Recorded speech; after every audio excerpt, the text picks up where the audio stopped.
पुत्र गणेश, तुम इतने व्यथित क्यों हो? माता, मुझे देखते ही समझ गई मैं वही थी तू। मैं तुम्हारी माता जो हूँ, किंतु गणेश क्या हुआ है? देखो मुझे चिंता हो रही है। वो माता, आज मेरा जो ये उदर है कुछ अधिक ही दीर्घ हो गया। अब मुझे गहरी नींद्रा आ रही है। माता, मैं ऐसे स्थान में सोना चाहता हूँ जहाँ मुझे कोई जगा ना सके। आओ पुत्र, माता की गोद में आओ, फिर मैं देखती हूँ कि तुम्हें कौन उठाता है। माँ, मैं आपके आंचल में सोना चाहता हूँ।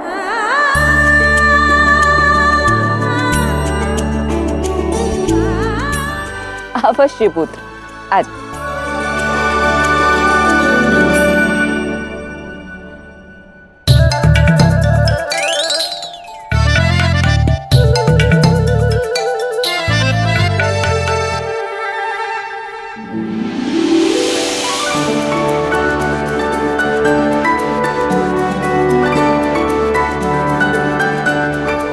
सत्य कहा तुमने पुत्र। जब तक तुम मेरे आंचल में हो तब तक तुम किसी को ढूंढे से भी नहीं मिलोगे। मैं तुम्हें वचन देती हूँ पुत्र।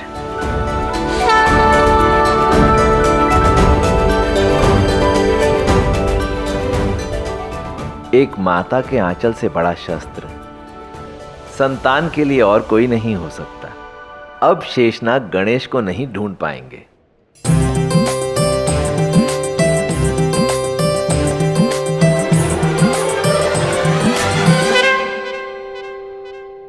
बाल गणेश तो देवी पार्वती के साथ भी नहीं है। अब संपूर्ण कैलाश पर तो ढूंढ ही चुका हूं उन्हें। है कहाँ बाल गणेश? जाने कहाँ जाकर छिप गए उनका कहीं पता क्यों नहीं चल रहा। अब कहाँ जाकर ढूंढूं उन्हें मैं? हे नारायण, अब आप ही मेरी सहायता कीजिए। अब तो नारायण भी शेषनाग की कोई सहायता नहीं कर पाएंगे। मैं सहायता ना कर पाऊं तो कोई है जो मेरे स्थान पर सहायता अवश्य करेगा। बाल गणेश समस्त क्षीर सागर का दूध पी गए और पीने के पश्चात न जाने कहाँ छिप कर बैठे। मुझे पता है गणेश कहाँ है, किंतु मैं आपको बता नहीं सकता। बता नहीं सकता का क्या अर्थ होता है खाना? अरे मुझे इस समय तुम्हारी सहायता की आवश्यकता है। मुझे बताओ बाल गणेश कहाँ है? अरे दाऊ, मैं आपकी सहायता नहीं कर सकता हूँ। नारायण रूप की भी कुछ सीमाएं होती हैं। अब जो करना है आपको स्वयं ही करना होगा। तुम्हारे कहने का तात्पर्य है कि मैं समस्त पृथ्वी के चारों चक्कर लगाता रहूं और गणेश को ढूंढता रहूं और तुम यहाँ लेटे लेटे सब देखते रहोगे बस? नहीं खाना, देखो मैं अंतिम बार कह रहा हूं, बस बहुत हो गया। अब मुझे शीघ्र अतिशीघ्र बताओ कि बाल गणेश कहाँ है, अन्यथा मैं राधा को यहाँ बुला लूंगा। उसके पश्चात जब वो तुम्हें निद्रा से उठा देगी ना, तब तुम्हें ज्ञात होगा। राधा! अच्छा दाऊ, मैं आपकी सहायता नहीं कर सकता, किंतु राधा है ना, वो आपकी सहायता कर सकती है। कान्हा, मैं जब अपनी दिव्य दृष्टि से बाल गणेश को नहीं ढूंढ पाया तो राधा कैसे बता पाएगी कि बाल गणेश कहाँ है? आपने दिव्य दृष्टि से देखा है, प्रेम की दृष्टि से नहीं था। प्रेम की दृष्टि से तो राधा बाल गणेश का पता आपको अवश्य बता देगी।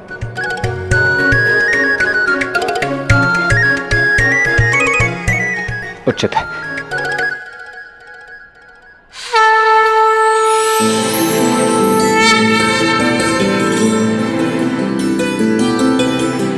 हे महादेव, मेरी विनती सुनिए। मैं यहाँ कब से बाल गणेश की प्रतीक्षा कर रही हूँ। ना ही वो आए हैं और ना ही कृष्ण की निद्रा टूटी है। मैंने आपको इतने प्रेम से ये मोदक भी चढ़ाए हैं, आपकी पूजा अर्चना की है, और अभी कुछ ही क्षण में मैं ऋषि सांदीपनि से श्रावण मास की कथा भी सुनूंगी। महादेव, कृपा कर मेरी विनती स्वीकार कीजिए, मेरी इच्छा पूर्ण कर दीजिए। राधा!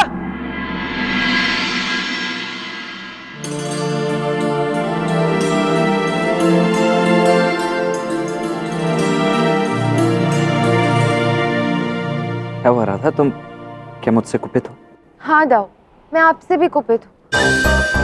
आपने एक तो कृष्ण का पक्ष लिया, ऊपर से आप गणेश को लेने गए थे ना, उन्हें भी नहीं लेके आए। अब मैं क्या बताऊं राधा, बाल गणेश कहीं मिल ही नहीं रहे। मैंने उन्हें कहां कहां नहीं ढूंढा है, किंतु न जाने वो कहां जाकर छिप गए। बस इतनी छोटी सी बात है, आप इतनी सी बात भी नहीं समझे। एक नन्हा सा बालक कहाँ है, उसकी माता के अतिरिक्त और किसको ज्ञात होगा भला? आपको देवी पार्वती से पूछना चाहिए ना, उन्हें अवश्य ज्ञात होगा कि उनका पुत्र कहाँ है। मुझे बड़ा आश्चर्य हो रहा है कि आपने एक पुत्र के लिए उसकी माता से नहीं पूछा। अरे राधा, तुमने प्रसाद नहीं लिया?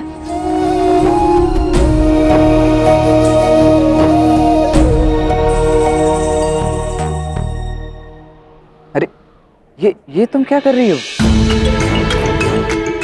प्रसाद तो खाने के लिए होता है, फिर खा लो इसे अभी। दाऊ, जब तक बाल गणेश मोदक नहीं खाएंगे मैं भी नहीं खाऊंगी।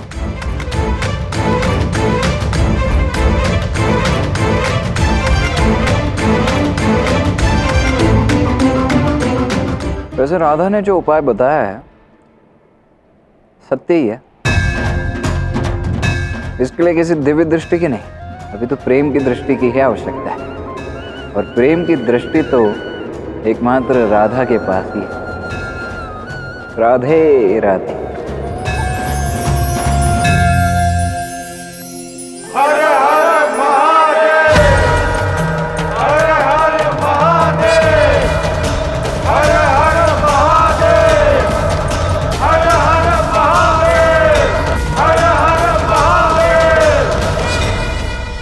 क्या हुआ पुत्र, तुम स्थिर होकर क्यों नहीं सोते?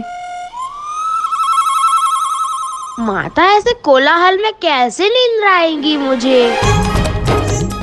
नंदी, गणप्रेत, तुम सब इतने ऊंचे स्वर में संगीत और नृत्य क्यों कर रहे हो? मेरा गणेश सो रहा है, उसकी निद्रा भंग ना कीजिए आप सब। पर माता, हम तो सावन महापर्व की महाआरती का अभ्यास कर रहे थे। आप सबका अभ्यास मेरे गणेश की निद्रा से तो अधिक महत्वपूर्ण नहीं है ना? और यदि अभ्यास करना ही है तो किसी और स्थान पर जाकर कीजिए ना। जो आज्ञा माते।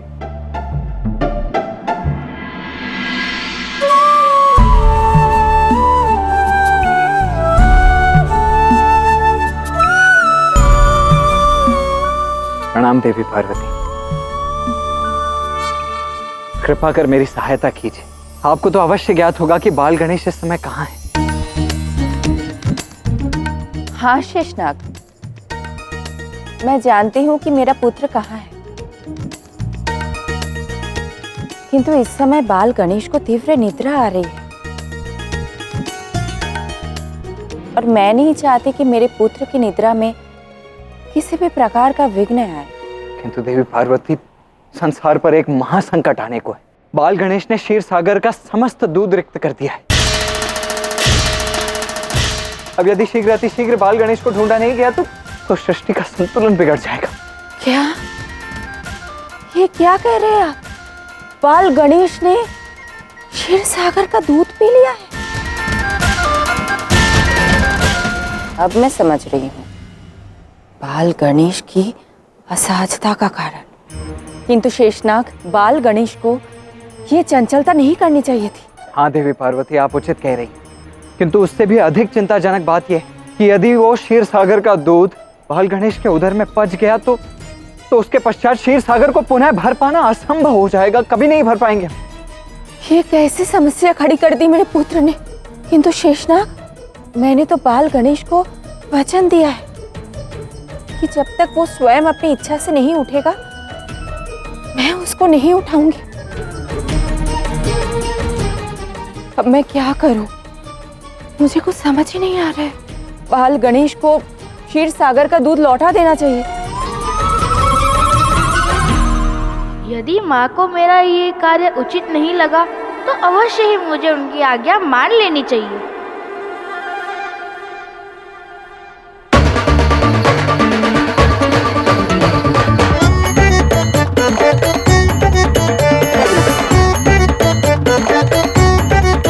अरे बाल गणेश, आप यहाँ?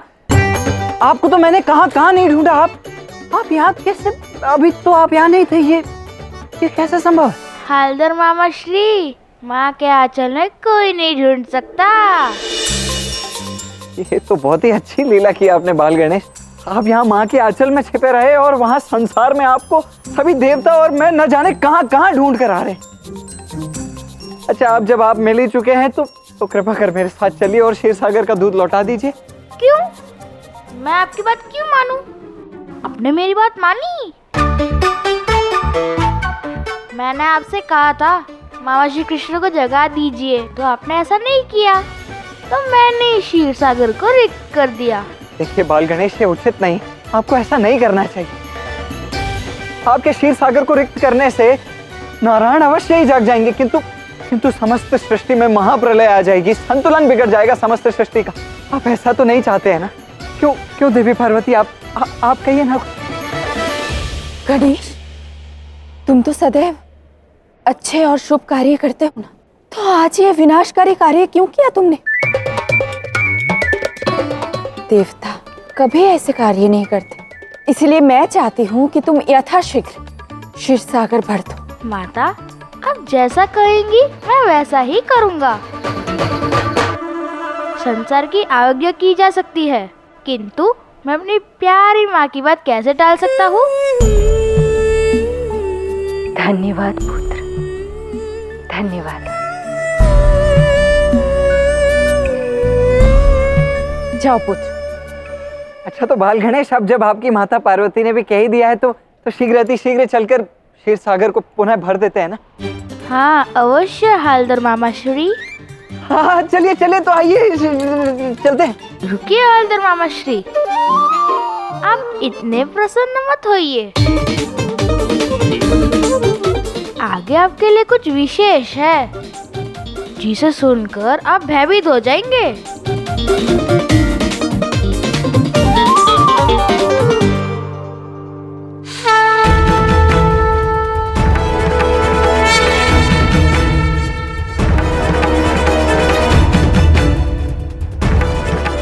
ऋषिवर, आपका स्वागत है। प्रणाम ऋषिवर। आयुष्मान भव।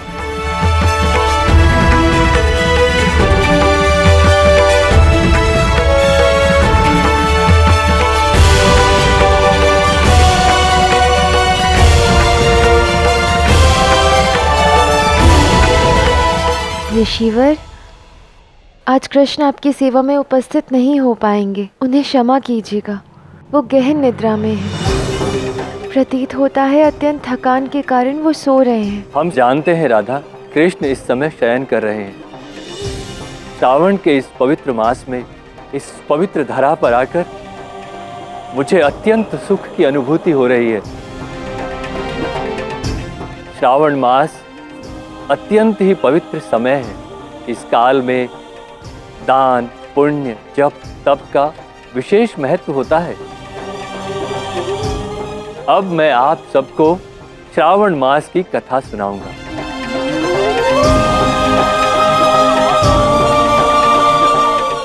श्रावण की कथा से पूर्व हम सब मिलकर प्रथम पूज्य विघ्नहर्ता गणेश का ध्यान करेंगे।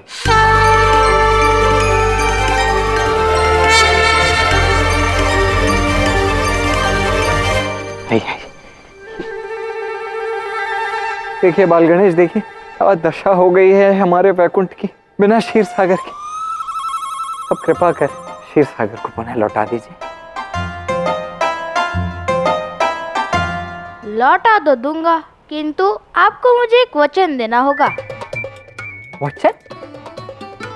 किंतु वहां माता पार्वती के समक्ष तो आपने ऐसे वचन की कोई बात नहीं रखी थी। माता के सामने वचन की बात करना मुझे अच्छा नहीं लगता, इसलिए वहाँ आपसे वचन नहीं लिया।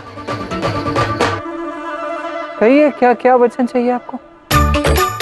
कुछ अत्यंत दिव्य। आप तो जानते ही हैं, मुझे संगीत बहुत प्रिय है, इसीलिए मुझे ये बताइए कौन से वाद्य यंत्र की ध्वनि सबसे तीव्र है। क्या प्रश्न किया है बाल गणेश आपने? आपको क्या संसार में सबसे तीव्र ध्वनि वाला वाद्य यंत्र कौन सा है? ऐसा यंत्र जिसे बजाने में अधिकतम अत्यधिक आनंद आता है, ऐसा वाद्य यंत्र जिसके जिसके स्वर से समस्त सृष्टि गुंजायमान हो जाती है। क्या आप जानना चाहते हैं कि ऐसा वाद्य यंत्र कौन सा है? हाँ, वो कौन सा यंत्र है मामा श्री? अरे आपके पिताश्री का डमरू।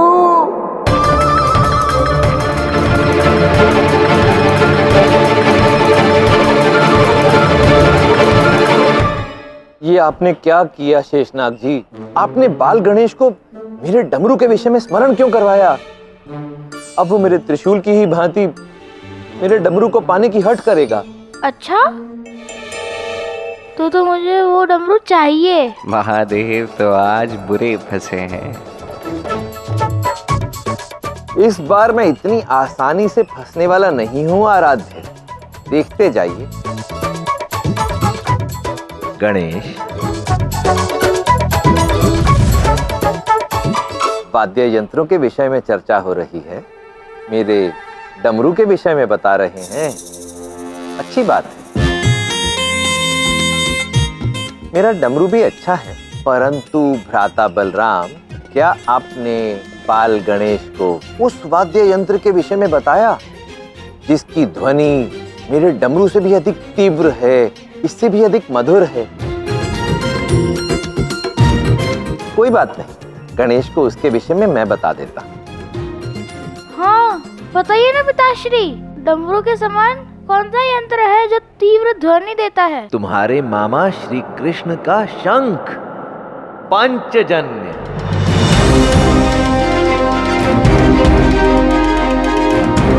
आपने तो पासा ही पलट दिया महादेव। मामा श्री का शंख इतना तीव्र है तो मैं उनका शंख अवश्य लूंगा। नहीं गणेश, आप नारायण का शंख कैसे ले सकते हैं? बलराम मामा श्री, मैं थोड़ी देर खेल के पुनः लौटा दूंगा। बाल गणेश को क्षीर सागर का दूध लौटाने के बदले 5 जन्य शंख देने से भला क्या होगा? अधिक से अधिक क्या हो सकता है? नन्हा सा बालक ही तो है, क्या ही करेगा शंख का। ठीक है, मैं आपकी ये मांग स्वीकार करता हूँ। अब कृपा कर पहले क्षीर सागर तो लौटाइए।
ये लो गणेश, नारायण का 5 जन्य शंख।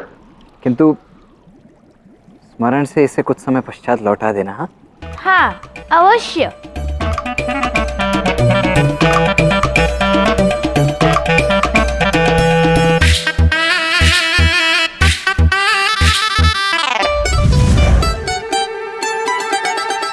हलधर मामा श्री तो मेरे बातों में आ गए। अब मैं ये शंख बजाऊंगा और कृष्ण मामा श्री को जगा दूंगा।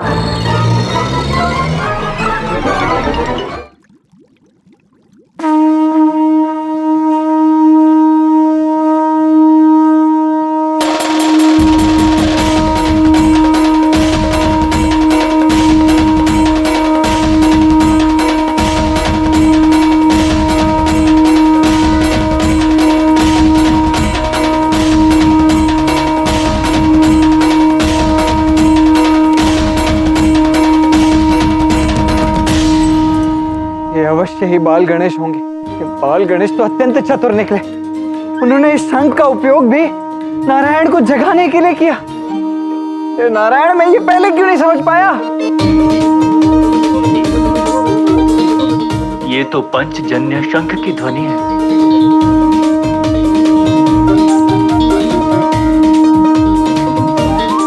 लगता है बाल गणेश ने शंख बजाया है। ये क्या हो गया है उसे? इतनी चंचलता क्यों कर रहा है? पहले क्षीर सागर का दूध पी लिया, अभी पांचजन्य बजा रहा है। महादेव, गौरी, तुम व्यर्थ ही चिंता कर रहे हो। हमारा पुत्र जो भी कर रहा है उचित ही कर रहा है।